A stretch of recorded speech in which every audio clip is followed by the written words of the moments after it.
कहाँ रह गए? आज हुजूर की सुहाग रात है और रात अपनी पत्नी के साथ बिताने के बजाय एक तवायफ की कोठी पर बिता रहे हैं। बेचारी चारुलता नहीं समझेगी। इस हवेली के मर्दों को सबसे ज्यादा कौन प्यारी है?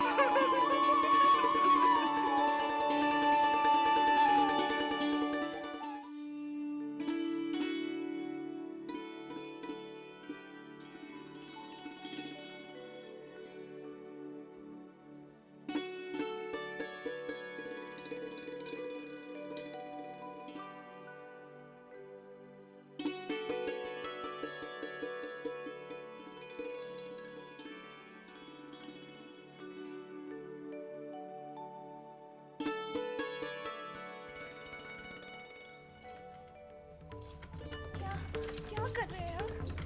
क्या कर रहे हैं? नींद आ रही है? नहीं नहीं, अरे आज की रात सोने की रात थोड़ी होती मुझे लग रही है, मुझे लग रही है। मेरी बात सुना। नहीं इधर मेरे पास आना। नहीं, छोटी चाची। क्या छोटी चाची? हाँ, क्या छोटी चाची?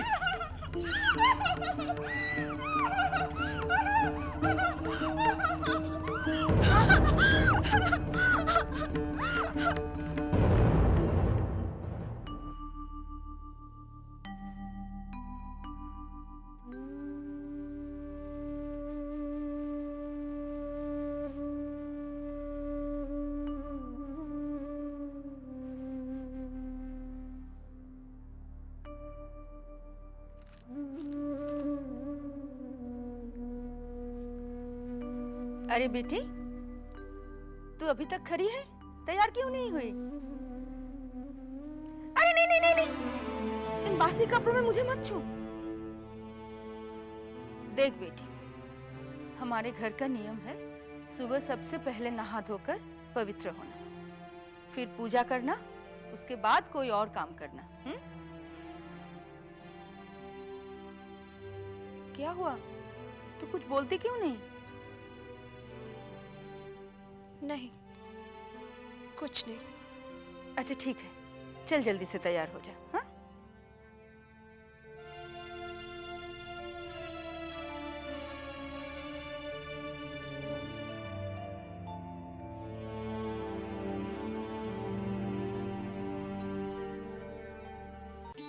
ये लीजिए, दवाई ले लीजिए।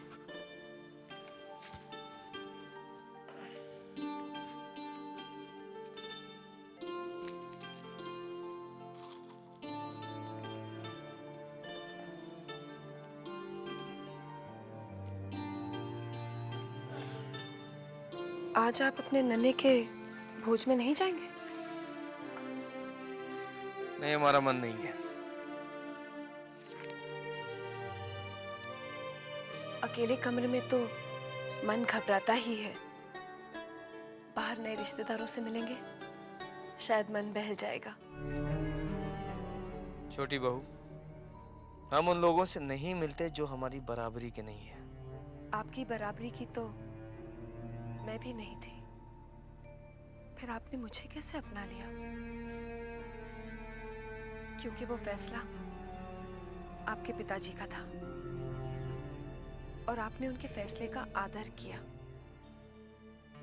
ये फैसला बड़ी माँ का है, आपको उनके फैसले का आदर करना चाहिए। ठीक है, बंसी को बुलाओ, मुझे तैयार होना है। बंसी के हाथों आप रोज ही तैयार होते हैं, आज मुझे वो काम कर लेने दीजिए। ये देखिए, सब यहीं पे रखे हुए हैं। क्यों नहीं जरूरी है? जरा पता तो चले कि आप अपने नन्हे के लिए कितने बड़े घर की बहू लाई हैं। तुझे इन चीजों से क्या लेना देना? अरे वाह, क्यों नहीं लेना देना? जब मैं ब्याह कर इस घर में आई तो ये सवाल तो आप ही ने पहले उठाया था। पता है छोटी, जब मैं पहली बार इस घर में आई तो क्या पूछा मुझे बड़ी दीदी ने? अरे मछली, तू अपने साथ क्या क्या गहने लाई है? जब मेरे गहने ऐसे फैलाए रखे गए तो सब के सब देखते रह गए। हाँ हाँ मालूम है, तू बड़े जमींदार घर की बेटी है, पर ये छोटी अपने साथ क्या लाई थी? हाथ हिलाती आ गई थी। अरे इसके शरीर पर जेवर तो इस हवेली में आकर पड़े थे। बड़ी दीदी लेकिन छोटी को चुप! ये बिल्कुल गरीब घर से है। मेरी बहू तो कम से कम अमीर घर की है। सासू माँ, लाज आनी चाहिए आपको। अपने घर की इज्जत को इस तरह बदनाम किया जाता है।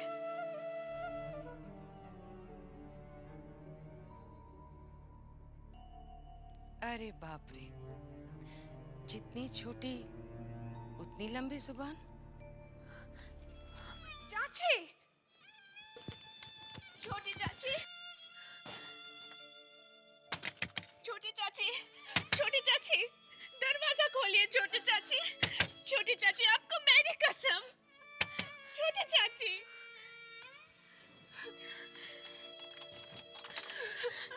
छोटी चाची, मुझे मालूम है सासू माँ के बातों से आपको बहुत दुख पहुंचा है। तू मेरी फिक्र मत कर चारो। मुझे तो ये बांध सहने की एक आदत सी पड़ गई है। कभी कभी ऐसी बातें मुझे तकलीफ दे जाती है, शायद इसलिए कि मैं यहाँ अकेली हूँ और मेरा कोई नहीं है। ऐसे मत कहिए छोटे चाची, आप कभी भी अपने आप को अकेला मत समझिए। आपके ये चारू हमेशा आपके साथ है, आपके दुख दर्द बांटने के लिए। चारू, कल तक तो एकदम मासूम और चंचल नजर आती थी, और आज इतनी गंभीर लग रही है। इतना परिवर्तन तू अपने में कैसे ले आई? चाची, कल रात आपने ठीक ही कहा था कि इस रात के बाद तेरी जिंदगी बदल जाएगी। सच में मेरी जिंदगी बदल गई।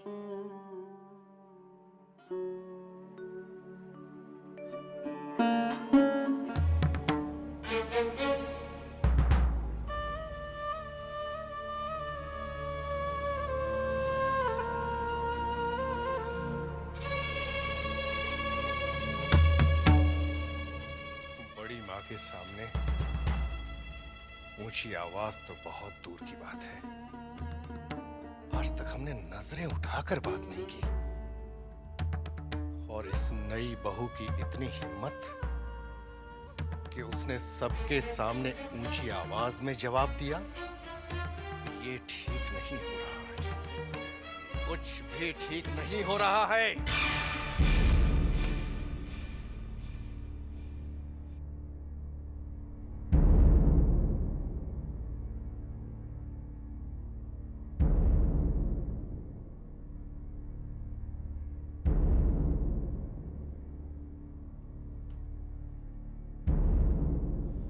मजले बाबू ने हमें नीचा ही नहीं दिखाया,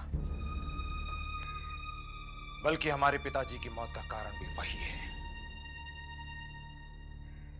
नहीं छोड़ूंगा, उसे नहीं छोड़ूंगा। उस हवेली का नामो निशान तक मिटा दूंगा मैं। बदला तो हम लेकर रहेंगे। आप कहें तो आज रात ही। नहीं नहीं, गुस्सा तो हमें भी बहुत आता है, लेकिन ज्यादा गुस्सा इंसान का दिमाग खा जाता है। उन्हें ताकत से नहीं, ताकत से नहीं, दिमाग से मारना है, दिमाग से। हम समझे नहीं।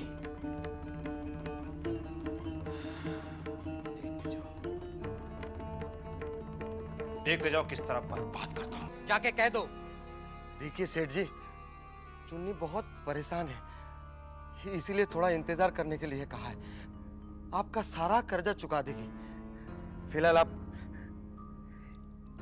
ये सोने का हार रख लीजिए।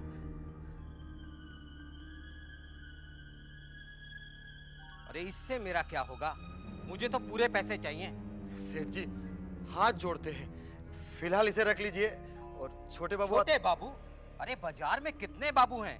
यही हाल रहा ना तुम लोगों का, सब कुछ बिक जाएगा और हाथ में कटोरी आ जाएगी भीख मांगने के लिए। जाके कह दो चुन्नी से।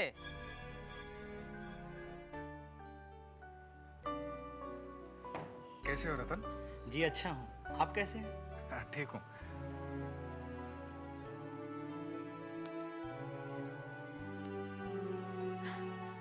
अरे तुम, शुक्र है भगवान का कि तुम्हें आने की फुर्सत तो मिल गई। जी वो नन्हे बाबू की शादी की वजह से नहीं आ पाया। जी हाँ, नन्हे बाबू की शादी की खबर उड़ते उड़ते कानों में तो पहुंची थी। हाँ। पर ये नहीं सुना था कि शादी का पूरा बंदोबस्त तुम्हारे कंधों पर है। तंज मारने का तो बस इसे मौका मिलना चाहिए। क्या सोचने लगे? मन ही मन कहीं मेरे बारे में कुछ बुरा तो नहीं कहने लगे? ऐसा क्यों कह रही हो? भला मैं तुम्हारे बारे में बुरा क्यों कहूँगा? अच्छा भी तो नहीं कहते। पता नहीं क्या समझता है, दिल की बात जुबान पर लाना ही नहीं चाहता। कुछ कहा तुमने? हाँ? नहीं, कुछ नहीं। वैसे तो बहुत बोलती है, लेकिन दिल की बात बोलने में हिचकिचाती है।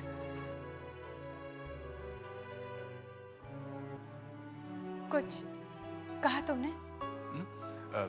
नहीं तो। दीदी चाय नाश्ता लाऊं? हाँ, ले आओ। माँ हमें आपके साथ रहना है। माँ हमें आपकी बहुत याद आती है। हाँ बच्चों, मुझे भी तुम्हारी बहुत याद आती है। क्या करूं, तुम्हारे अच्छे भविष्य के लिए अपने कलेजे पर पत्थर रखना पड़ता है। माँ हम यहाँ रहकर भी तो पढ़ सकते हैं। अगर ऐसा होता तो मैं अपने जिगर के टुकड़ों को अपने से दूर भेजती। खुद सोचकर ही तो मैंने तुम्हें तुम्हारे नाना के पास रखा है। अब जाओ और खूब मन लगाकर पढ़ना। बच्चों, तुम अपने भाभी को भूल तो नहीं जाओगे? कभी नहीं। क्यों बच्चों, तुम लोग तैयार हो? जी पिताजी। चलो बग्गी तैयार है, चलो।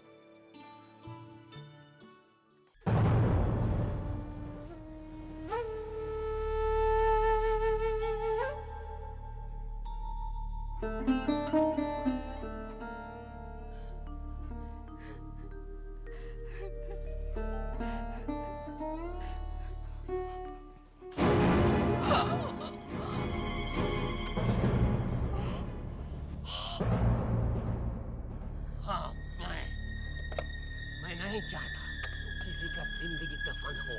अगर जिंदगी से प्यार है तो भाग जा यहाँ से। भाग, भाग जा, भाग जा, भाग जा, भाग जा, भाग जा,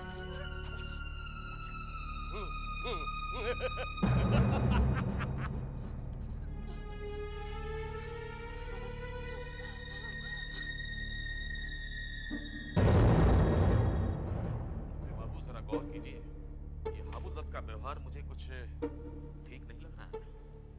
हम भी समझते हैं भैरव बाबू, लेकिन क्या करें, उनकी बेटी चारुलता वो हमारे घर की बहू है। उसकी मर्यादा हमारी मर्यादा है, ख्याल रखना पड़ता है। सरकार, सरकार, सरकार, बड़ी माँ ने आपके बारे में पूछवा भेजा है, वो आपसे मिलना चाहती है। चलो हम आते हैं। जी चलो।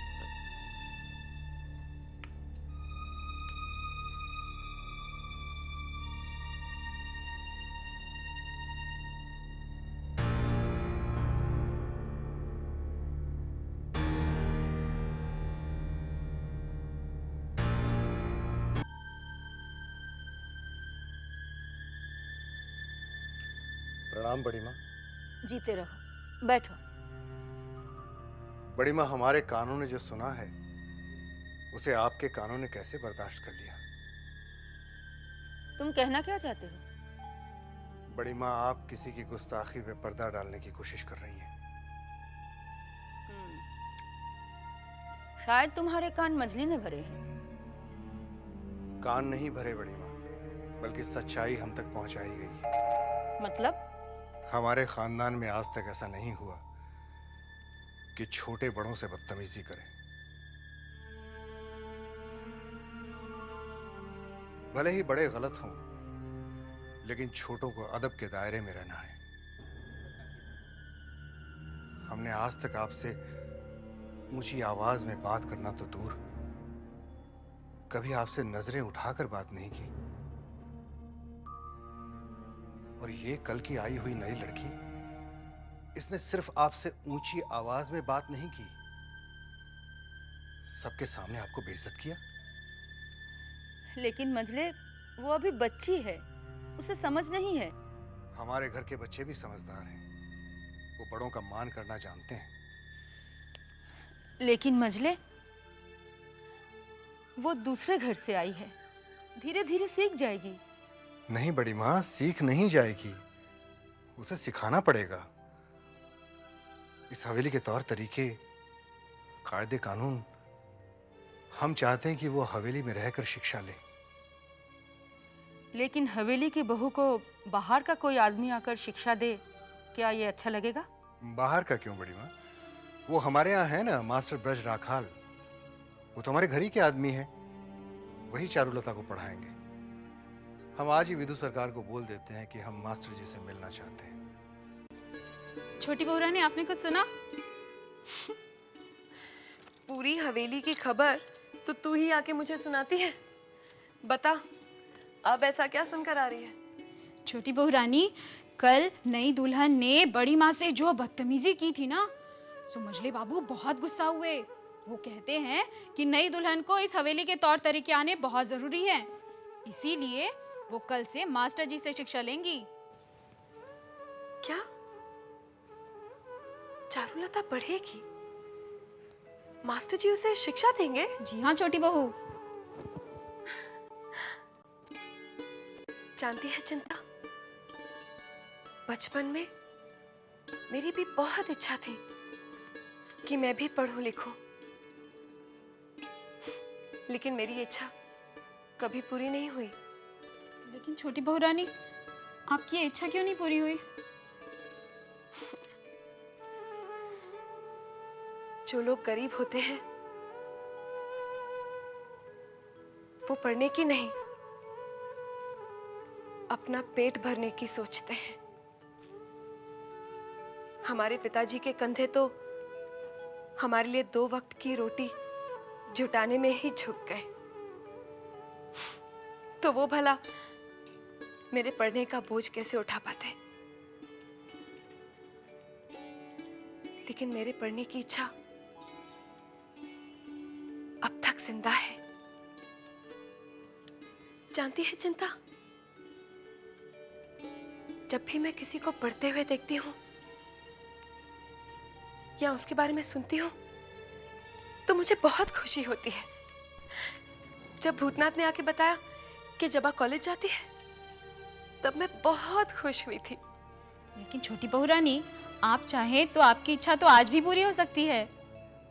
वो कैसे? क्यों? जैसे नई दुल्हन को मास्टर जी आके शिक्षा दे रहे हैं, वैसे तो आपको भी दे सकते हैं। तू ठीक कहती है चिंता। अगर चारुलता पढ़ सकती है और किसी को कोई एतराज नहीं, तो फिर मैं भी शिक्षा ले सकती हूँ।